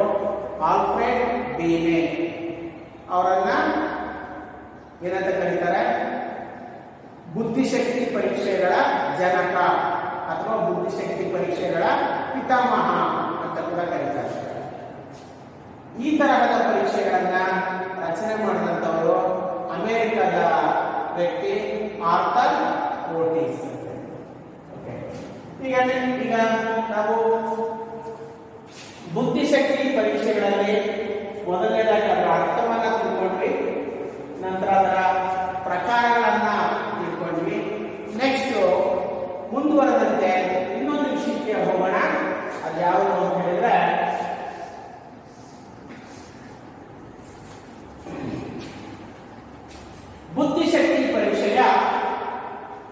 ಪ್ರಯೋಜನಗಳು ಅಥವಾ ಅದಕ್ಕೆ ಬುದ್ಧಿಶಕ್ತಿ ಪರೀಕ್ಷೆಯ ಉಪಯೋಗಗಳು ಅಂತ ಕೂಡ ಕರೀತೀವಿ. ಇಲ್ಲಿ ನಾವೊಂದು ಪ್ರಶ್ನೆ ಹಾಕೊಂಡ್ರೆ, ಈ ಪರೀಕ್ಷೆಗಳು ಯಾಕೆ ಬೇಕು, ಈ ಪರೀಕ್ಷೆಗಳಿಂದ ಏನು ಪ್ರಯೋಜನ ಇದೆ, ಹೀಗೆ ವಿಚಾರ ಮಾಡಿದಾಗ ನಮಗೆ ಇಂತಿಂಥ ಕಾರಣಕ್ಕಾಗಿ ಈ ಪರೀಕ್ಷೆಗಳನ್ನ ಬಳಕೆ ಮಾಡಬೇಕು ಅಂತೇಳಿ ಗೊತ್ತಾಗುತ್ತೆ. ಅವುಗಳನ್ನೇ ನಾವು ಬುದ್ಧಿಶಕ್ತಿ ಪರೀಕ್ಷೆಗಳ ಪ್ರಯೋಜನಗಳು ಅಂತ ಹೇಳ್ತೀವಿ. ಬುದ್ಧಿಶಕ್ತಿ ಪರೀಕ್ಷೆಗಳಿಂದ ಸಾಕಷ್ಟು ಉಪಯೋಗಗಳು ಇದ್ದಾವೆ. ನಾನಿಲ್ಲಿ ಪ್ರಮುಖವಾದಂತಹ ಕೆಲವುಗಳನ್ನು ಹೇಳೋದಾದ್ರೆ, ಮೊಟ್ಟ ಮೊದಲನೇದಾಗಿ ಈ ಬುದ್ಧಿಶಕ್ತಿ ಪರೀಕ್ಷೆಗಳನ್ನ ಶೈಕ್ಷಣಿಕ ಸಂಶೋಧನೆಗಳಲ್ಲಿ ಬಳಕೆ ಮಾಡ್ತಾರೆ. ಶಿಕ್ಷಣ ತಜ್ಞರು ಅಥವಾ ಶೈಕ್ಷಣಿಕ ಮನೋವಿಜ್ಞಾನಿಗಳು ಶಿಕ್ಷಣಕ್ಕೆ ಸಂಬಂಧಪಟ್ಟಂತೆ ಸಂಶೋಧನೆಗಳನ್ನು ಕೈಗೊಳ್ಳುವಾಗ ಬುದ್ಧಿಶಕ್ತಿ ಪರೀಕ್ಷೆಗಳನ್ನ ಬಳಕೆ ಮಾಡ್ತಾರೆ. ಹಾಗಾಗಿ ಅದರ ಒಂದು ಉಪಯೋಗ ಅಂತಂದ್ರೆ ಶೈಕ್ಷಣಿಕ ಸಂಶೋಧನೆಗಳಲ್ಲಿ ಬುದ್ಧಿಶಕ್ತಿ ಪರೀಕ್ಷೆಗಳನ್ನ ಬಳಸ್ತಾರೆ. ನೆಕ್ಸ್ಟ್, ಎರಡನೇದು ಅಂತ ಹೇಳಿದ್ರೆ, ಮನೋರೋಗಿಗಳಿಗೆ ಚಿಕಿತ್ಸೆಯನ್ನ ನೀಡುವಲ್ಲಿ ಬುದ್ಧಿಶಕ್ತಿ ಪರೀಕ್ಷೆಗಳನ್ನ ಬಳಕೆ ಮಾಡ್ತಾರೆ. ಮನೋರೋಗಿಗಳಿಗೆ ಚಿಕಿತ್ಸೆ ನೀಡುವಲ್ಲಿ ಅಂದ್ರೆ ಅಂಥವ್ರಿಗೆ ಟ್ರೀಟ್ಮೆಂಟ್ ಕೊಡೋದಕ್ಕಿಂತ ಮುಂಚೆ ಅವರಲ್ಲಿ ಮಾನಸಿಕ ವಿಕಾಸ ಎಷ್ಟು ಮಟ್ಟಿಗೆ ಆಗಿದೆ ಅಂತ ಹೇಳಿ ತಿಳ್ಕೊಬೇಕಾಗ್ತದೆ. ಬೌದ್ಧಿಕ ವಿಕಾಸ ಎಷ್ಟು ಮಟ್ಟಿಗೆ ಬೆಳವಣಿಗೆ ವಿಕಾಸ ಆಗಿದೆ ಅಂತ ಹೇಳಿ ತಿಳ್ಕೊಬೇಕಾಗ್ತದೆ. ಸೊ ಅಂತ ಸಂದರ್ಭದಲ್ಲಿ ಈ ಪರೀಕ್ಷೆಗಳನ್ನ ಕೈಗೊಳ್ತಾರೆ. ಸೊ ಎರಡನೇದಂತಂದ್ರೆ ಮನೋರೋಗಿಗಳಿಗೆ ಚಿಕಿತ್ಸೆಯನ್ನ ನೀಡುವಲ್ಲಿ ಬುದ್ಧಿಶಕ್ತಿ ಪರೀಕ್ಷೆಗಳನ್ನ ಕೈಗೊಳ್ತಾರೆ. ನೆಕ್ಸ್ಟ್, ಮೂರನೇದಾಗಿ ಈ ಪರೀಕ್ಷೆಗಳನ್ನ ಇನ್ನೆಲ್ಲಿ ಬಳಕೆ ಮಾಡ್ತಾರೆ ಅಂತಂದ್ರೆ, ಮಾರ್ಗದರ್ಶನ ನೀಡುವಲ್ಲಿ, ಒಬ್ಬ ವ್ಯಕ್ತಿಗೆ ಮಾರ್ಗದರ್ಶನ ನೀಡುವಲ್ಲಿ. ನೀವು ಫಸ್ಟ್ ಇಯರ್ PUC ನಲ್ಲಿ ಅದರದ್ದೇ ಒಂದು ಘಟಕ ಬಂದಿತ್ತು. ಬಹುಶಃ ನೆನಪು ಮಾಡ್ಕೋಬೇಕು ನೀವು ಅದನ್ನ, ಅಥವಾ ನೆನಪು ಮಾಡ್ಕೊಂಡಿದ್ದೀರಾ ಅಂತ ಅನ್ಕೊಳ್ತಾರೆ. ಮಾರ್ಗದರ್ಶನ ಮತ್ತು ಸಮಾಲೋಚನೆ ಅಂತೇಳಿ ಅಥವಾ ಯೂನಿಟ್, ಮಾರ್ಗದರ್ಶನ ಮತ್ತು ಸಮಾಲೋಚನೆ. ಈ ಬುದ್ಧಿಶಕ್ತಿ ಪರೀಕ್ಷೆಗಳನ್ನ ಇನ್ನೇನು ಬಳಸ್ತಾರೆ ಅಂದ್ರೆ, ಯಾವುದಾದ್ರೂ ಒಬ್ಬ ವ್ಯಕ್ತಿಗೆ ಅಥವಾ ಒಂದು ಮಗುವಿಗೆ ಶೈಕ್ಷಣಿಕ ಮಾರ್ಗದರ್ಶನ ನೀಡಬೇಕಾದ್ರೆ ಅಥವಾ ವೃತ್ತಿ ಮಾರ್ಗದರ್ಶನ ನೀಡಬೇಕಾದ್ರೆ, ಅಂದ್ರೆ ಶೈಕ್ಷಣಿಕ ಮಾರ್ಗದರ್ಶನ ಮತ್ತು ವೃತ್ತಿ ಮಾರ್ಗದರ್ಶನ ನೀಡುವಂತಹ ಸಂದರ್ಭದಲ್ಲಿ ಅವರ ಬುದ್ಧಿಮಟ್ಟ ತಿಳ್ಕೋಬೇಕಾಗ್ತದೆ. ಅಲ್ಲಿ ಈ ಬುದ್ಧಿಶಕ್ತಿ ಪರೀಕ್ಷೆಗಳನ್ನ ಬಳಕೆ ಮಾಡ್ತಾರೆ. ಮತ್ತೊಂದು ಅಂತ ಹೇಳೋದಾದ್ರೆ, ನಿಮಗೆ ಗೊತ್ತಿದೆ, ಬುದ್ಧಿಶಕ್ತಿ ಪರೀಕ್ಷೆಗಳನ್ನ ಕೈಗೊಂಡು ಯಾವುದೇ ಒಂದು ಮಗು ಅಥವಾ ಒಬ್ಬ ವ್ಯಕ್ತಿಯಲ್ಲಿ ಬೌದ್ಧಿಕ ವಿಕಾಸ ಅಂತಂದ್ರೆ ಬುದ್ಧಿಮಟ್ಟ ಎಷ್ಟರ ಮಟ್ಟಿಗೆ ಇದೆ, ಬುದ್ಧಿಮಟ್ಟ ಬೌದ್ಧಿಕ ಸಾಮರ್ಥ್ಯ ಎಷ್ಟರ ಮಟ್ಟಿಗೆ ಇದೆ ಅಂತೇಳಿ ತಿಳಿಯಲು ಬುದ್ಧಿಶಕ್ತಿ ಪರೀಕ್ಷೆಗಳು ಸಹಾಯಕಾರಿಯಾಗಿವೆ. ಅದನ್ನು ಬಹಳ ಸರಳವಾಗಿ ಹೇಳೋದಾದ್ರೆ, ಒಂದು ಮಗು ಅಥವಾ ಒಬ್ಬ ವ್ಯಕ್ತಿಯಲ್ಲಿನ ಬೌದ್ಧಿಕ ಮಟ್ಟವನ್ನ ತಿಳಿಯಲು ಬುದ್ಧಿಶಕ್ತಿ ಪರೀಕ್ಷೆಗಳು ನೆರವಾಗ್ತವೆ ಅಂತ. ನೆಕ್ಸ್ಟ್, ಬುದ್ಧಿಶಕ್ತಿ ಪರೀಕ್ಷೆಗಳ ಇನ್ನೊಂದು ಪ್ರಯೋಜನ ಅಂದ್ರೆ, ಬಹುಶಃ ನೀವು ನೋಡಿರ್ಬೋದು, ಇತ್ತೀಚಿನ ದಿನಗಳಲ್ಲಿ ಈ ತರಹದ ಒಂದು ಪರೀಕ್ಷೆ ಬಹಳ ಜನಪ್ರಿಯ ಆಗ್ತಾ ಇದೆ. ಯಾವುದು ಅಂದ್ರೆ ಎಂಟ್ರೆನ್ಸ್ ಎಕ್ಸಾಮಿನೇಷನ್ ಅಂತ, ಪ್ರವೇಶ ಪರೀಕ್ಷೆ ಅಂತ. ಹೈಸ್ಕೂಲ್ ಮುಗಿಸ್ಕೊಂಡು ಯಾವುದಾದ್ರೂ ಕಾಲೇಜ್ ಹೋಗಿ ಅಡ್ಮಿಷನ್ ಪಡ್ಕೋಬೇಕು ಅಂದ್ರೆ ನಾವೊಂದು ಟೆಸ್ಟ್ ಕಂಡಕ್ಟ್ ಮಾಡ್ತೀವಿ, ಆಮೇಲೆ ನಿಮಗೆ ಪ್ರವೇಶ ಅಂದ್ರೆ ಅಡ್ಮಿಷನ್ ಕೊಡ್ತೀವಿ ಅಂತ ಹೇಳ್ತಾರೆ. ಅಥವಾ ಅದೇ ರೀತಿಯಲ್ಲೇ PUC ಮಾಡಿದಂಥ ಸೈನ್ಸ್ ವಿದ್ಯಾರ್ಥಿಗಳಿಗೆ ಇಂಜಿನಿಯರಿಂಗ್, ಮೆಡಿಕಲ್ ಈ ತರಹದ ಕೋರ್ಸ್ಗಳಿಗೆ ಹೋಗ್ಬೇಕಂದ್ರೆ ಅಲ್ಲಿ ಕೂಡ ನಿಮಗೆ ಗೊತ್ತಿದೆ, CET ಅಂತೇಳಿ ಒಂದು ಎಕ್ಸಾಮಿನೇಷನ್ ಇದೆ. CET ಅಂದ್ರೆ ಸಾಮಾನ್ಯ ಪ್ರವೇಶ ಪರೀಕ್ಷೆ, ಕಾಮನ್ ಎಂಟ್ರೆನ್ಸ್ ಟೆಸ್ಟ್. ಅಂದರೆ ಅವುಗಳನ್ನು ನಡೆಸೋ ಉದ್ದೇಶನೇ ನಮ್ಮ ಕಾಲೇಜಿಗೆ ಅಥವಾ ಪ್ರವೇಶಕ್ಕೆ ಬಯಸಿ ಬಂದಂಥ ವಿದ್ಯಾರ್ಥಿಗಳಲ್ಲಿ ಬುದ್ಧಿಮಟ್ಟ ಎಷ್ಟರ ಮಟ್ಟಿಗೆ ಇದೆ ಅಂತೇಳಿ ತಿಳ್ಕೊಳ್ತಕ್ಕಂಥದ್ದು. ಹಾಗಾಗಿ ನಮಗೆ ಏನಂತ ಹೇಳ್ಬೋದು ಅಂತಂದರೆ, ಯಾವುದೇ ಒಂದು ಶಾಲೆ ಅಥವಾ ಕಾಲೇಜುಗಳಿಗೆ ಪ್ರವೇಶವನ್ನು ಒದಗಿಸುವಲ್ಲಿ ಅದಕ್ಕೂ ಮೊದಲು ಅವರ ಬುದ್ಧಿಮಟ್ಟವನ್ನು ತಿಳಿಯಬೇಕಾಗ್ತದೆ. ಅಂಥ ಸಂದರ್ಭದಲ್ಲಿ ಈ ಪರೀಕ್ಷೆಗಳನ್ನು ಕೈಗೊಳ್ಳಲಾಗುತ್ತೆ. ನೆಕ್ಸ್ಟ್ ಮತ್ತೊಂದು ಅಂತಂದರೆ, ನಿಮಗೆ ಈಗ ಆಲ್ರೆಡಿ ಗೊತ್ತಿರುತ್ತೆ, ಹೆಚ್ಚು ವಿದ್ಯಾರ್ಥಿಗಳು ಒಂದು ತರಗತಿಗೆ ದಾಖಲಾದಾಗ ಅವರನ್ನು ಎ ಡಿವಿಷನ್, ಬಿ ಡಿವಿಷನ್ ಅಂತೇಳಿ ವಿಭಾಗಗಳನ್ನಾಗಿ ಮಾಡಿ ನಾವು ಟೈಮ್ ಟೇಬಲ್ ಹಾಕ್ಕೊಂಡು ಪಾಠವನ್ನು ಮಾಡ್ತೀವಿ. ಕೆಲವು ಕಡೆ ಏನು ಮಾಡ್ತಾರೆ, ಸ್ಟಾರ್ಟಿಂಗ್ ಅಡ್ಮಿಷನ್ ಆದವ್ರನ್ನೆಲ್ಲ ಸೇರಿಸಿ ಫಸ್ಟ್ ಒಂದು ಡಿವಿಷನ್ ಮಾಡ್ತಾರೆ, ನಂತರ ಬಂದವ್ರನ್ನೆಲ್ಲ ಸೇರಿಕೊಂಡು ಇನ್ನೊಂದು ಡಿವಿಷನ್ ಎರಡನೇದು ಅಂತೇಳಿ ಮಾಡ್ತಾರೆ. ಆದರೆ ಮನೋವಿಜ್ಞಾನಿಗಳು ಅಡ್ವೈಸ್ ಮಾಡೋದೇನಪ್ಪ ಅಂದರೆ, ವಿದ್ಯಾರ್ಥಿಗಳನ್ನು ನೀವು ಆ ಥರ ವಿಭಾಗಗಳನ್ನಾಗಿ ಮಾಡಬೇಕಾದ್ರೆ ಅವರಲ್ಲಿ ಇರ್ತಕ್ಕಂಥ ಐಕ್ಯೂವನ್ನು ಅಂದರೆ ಬುದ್ಧಿಲಬ್ಧವನ್ನು ಆಧರಿಸಿ ಅವರನ್ನು ಗುಂಪುಗಳನ್ನಾಗಿ ಮಾಡಿದರೆ ಅವರಲ್ಲಿ ಕಲಿಕೆ ಚೆನ್ನಾಗಾಗುತ್ತೆ, ಅಥವಾ ಅವರ ಬುದ್ಧಿಮಟ್ಟಕ್ಕೆ ತಕ್ಕಂತೆ ಪಾಠವನ್ನು ಮಾಡೋದು ಸುಲಭ ಆಗುತ್ತೆ ಅಂಥೇಳಿ ಅವರು ಸಜೆಸ್ಟ್ ಮಾಡಿದ್ದಾರೆ, ಸಲಹೆಯನ್ನು ಕೊಟ್ಟಿದ್ದಾರೆ. ಹಾಗಾಗಿ ಆ ಒಂದು ಹಿನ್ನೆಲೆಯಲ್ಲಿ ನಾವೇನಂತ ಹೇಳ್ಬೋದು ಅಂದರೆ, ವಿದ್ಯಾರ್ಥಿಗಳನ್ನ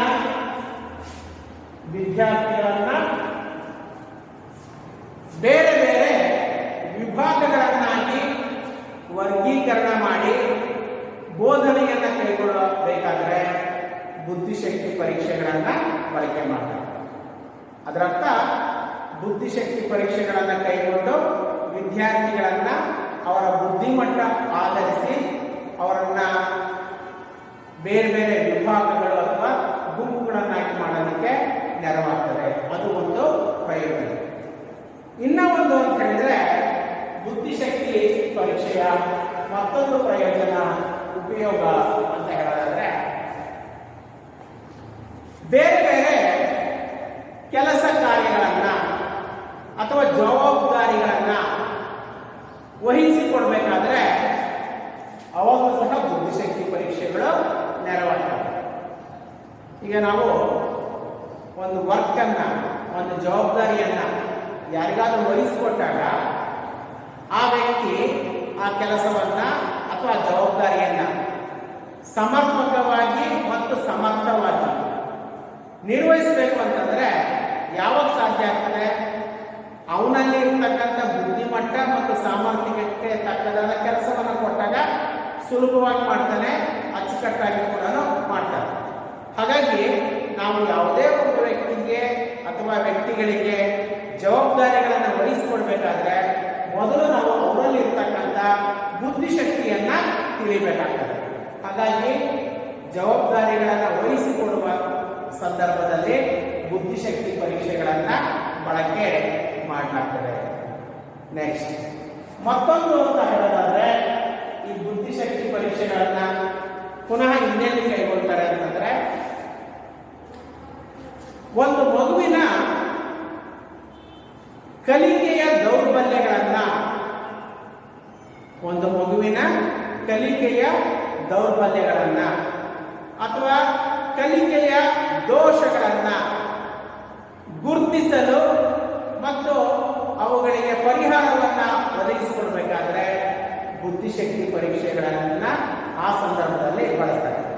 ಯಾವುದೇ ಒಂದು ಮಗು ಕಲಿಕೆಯಲ್ಲಿ ಹಿಂದುಳಿದಿದೆ ಅಂತಂದ್ರೆ ಅದಕ್ಕೆ ಅನೇಕ ಕಾರಣಗಳು ಇರ್ತವೆ. ಆ ಮಗುವಿನಲ್ಲಿ ಆಸಕ್ತಿನೇ ಇಲ್ಲದಿರಬಹುದು ಕಲಿಕೆ ಬಗ್ಗೆ, ಆಸಕ್ತಿ ಇದ್ದು ವಿಷಯ ಕಠಿಣ ಇರಬಹುದು, ಅಥವಾ ಆಸಕ್ತಿ ಇದೆ ವಿಷಯನೂ ಕಠಿಣ ಇಲ್ಲ ಅಂತಂತಂದ್ರೆ ಬೇರೆ ಇನ್ನೇ ಯಾವುದಾದ್ರೂ ಒಂದು ಸಮಸ್ಯೆ ಇರ್ತದೆ.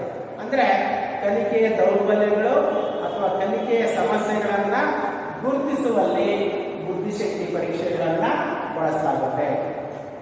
ನೆಕ್ಸ್ಟ್ ಮತ್ತೊಂದು ಅಂತ ಹೇಳಿದ್ರೆ ಬುದ್ಧಿಶಕ್ತಿ ಪರೀಕ್ಷೆಯ ಮತ್ತೊಂದು ಪ್ರಯೋಜನ ಅಂತ ಹೇಳಿದ್ರೆ ಯಾವುದೇ ಒಬ್ಬ ವ್ಯಕ್ತಿಯ ಸಮಸ್ಯೆಗಳನ್ನ ಅಂದ್ರೆ ಮಾನಸಿಕ ಸಮಸ್ಯೆಗಳನ್ನ ತಿಳಿಯುವಲ್ಲಿ ಬುದ್ಧಿಶಕ್ತಿ ಪರೀಕ್ಷೆಗಳು ನೆರವಿಗೆ ಬರ್ತವೆ.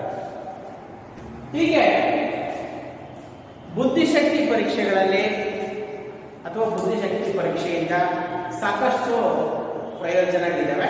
ಅದರಲ್ಲಿ ನಾನು ಪ್ರಮುಖವಾದಂತಹ ಒಂದು 10 ಅಂಶಗಳನ್ನು ನಾನು ನಿಮಗೆ ತಿಳಿಸಿದ್ದೀನಿ. ಓಕೆ, ಸೊ ಇದು 2ನೇ ಯೂನಿಟ್ ಅಲ್ಲಿ ಥರ್ಡ್ ಪಾರ್ಟ್ 3ನೇ ಭಾಗ ಅಂದ್ರೆ ಬುದ್ಧಿಶಕ್ತಿ ಪರೀಕ್ಷೆಯ ಅರ್ಥ, ಬುದ್ಧಿಶಕ್ತಿ ಪರೀಕ್ಷೆಯ ವಿಧಗಳು, ಮತ್ತೊಂದು ಬುದ್ಧಿಶಕ್ತಿ ಪರೀಕ್ಷೆಯ ಪ್ರಯೋಜನಗಳು ಆಗಿದೆ. ಓಕೆ, ಇಲ್ಲಿ ನಿಮಗೆ ಸ್ವಲ್ಪ ಪರೀಕ್ಷಾ ದೃಷ್ಟಿಯಿಂದ ಹೇಳೋದಾದ್ರೆ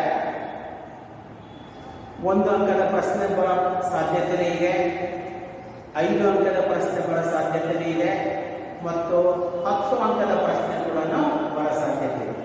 1 ಅಂಕಕ್ಕೆ ಅಂತಂದ್ರೆ ಬುದ್ಧಿಶಕ್ತಿ ಪರೀಕ್ಷೆಯ ಜನಕ ಯಾರು ಅಂತ ನಾದರೂ ಕೇಳ್ಬೋದು.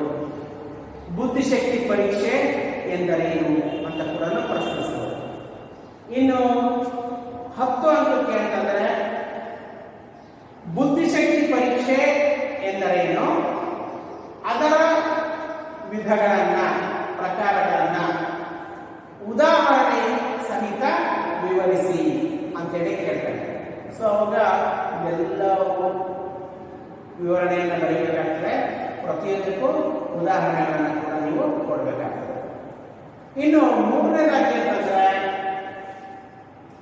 ಬುದ್ಧಿಶಕ್ತಿ ಪರೀಕ್ಷೆಯ ಉಪಯೋಗಗಳನ್ನ ತಿಳಿಸಿ ಅಂತೇಳಿ 5 ಅಂಕಕ್ಕೆ ಪ್ರಶ್ನಿಸ್ತಾರೆ. ಸೊ ಹೀಗೆ ಪರೀಕ್ಷಾ ದೃಷ್ಟಿಯಿಂದ ಮುಖ್ಯವಾಗಿರ್ತಕ್ಕಂಥ ವಿಷಯ ಇದಾಗಿದೆ ಮತ್ತು ನೀವು ವೈಯಕ್ತಿಕವಾಗಿ ತಿಳ್ಕೋಬೇಕಾಗಿರ್ತಕ್ಕಂಥ ನಾಲೆಡ್ಜ್ ತಿಳ್ಕೋಬೇಕಾಗಿರ್ತಕ್ಕಂಥ ವಿಷಯ ಕೂಡ ಇದಾಗಿದೆ. ಓಕೆ, ನೆಕ್ಸ್ಟ್ ನಾವು ನಂತರದ ಕ್ಲಾಸ್ನಲ್ಲಿ ಸಂವೇಗಾತ್ಮಕ ಬುದ್ಧಿಶಕ್ತಿ ಅಂದರೆ ಏನು ಅಂತೇಳಿ